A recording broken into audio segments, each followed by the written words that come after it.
যে নামাজ ছাড়া সিজদায় গিয়ে কি বাংলায় দোয়া করা যাবে কি না? আহ, দোয়া কবুল হয় সিজদাতে। আল্লাহ নবী সাল্লাল্লাহু আলাইহি সাল্লাম বেশি বেশি দোয়া করতে বলেছেন সিজদায়, যেহেতু কামিনুনা ইস্তাজাব আলাকুম, সেটা কবুল হওয়ার বেশি যোগ্য হয়। আর সেটা হলো নামাজের সিজদায় যে দোয়া মোনাজাত কবুল হয়, সেটা হচ্ছে নামাজের সিজদা।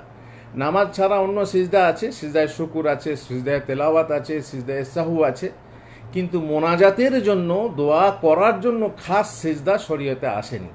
সুতরাং সেটা বিদাত হবে। কেবল মোনাজাত করবেন, আপনি বসে আছেন, হঠাৎ সিজদায় গেলেন, যেমন লোকে হাত তুলে দোয়া করে, আপনি বসে আছেন সুন্নত পড়ে, জামাত হতে দেরি আছে, আপনি হাত তুলে মোনাজাত করলেন, সমস্যা নেই।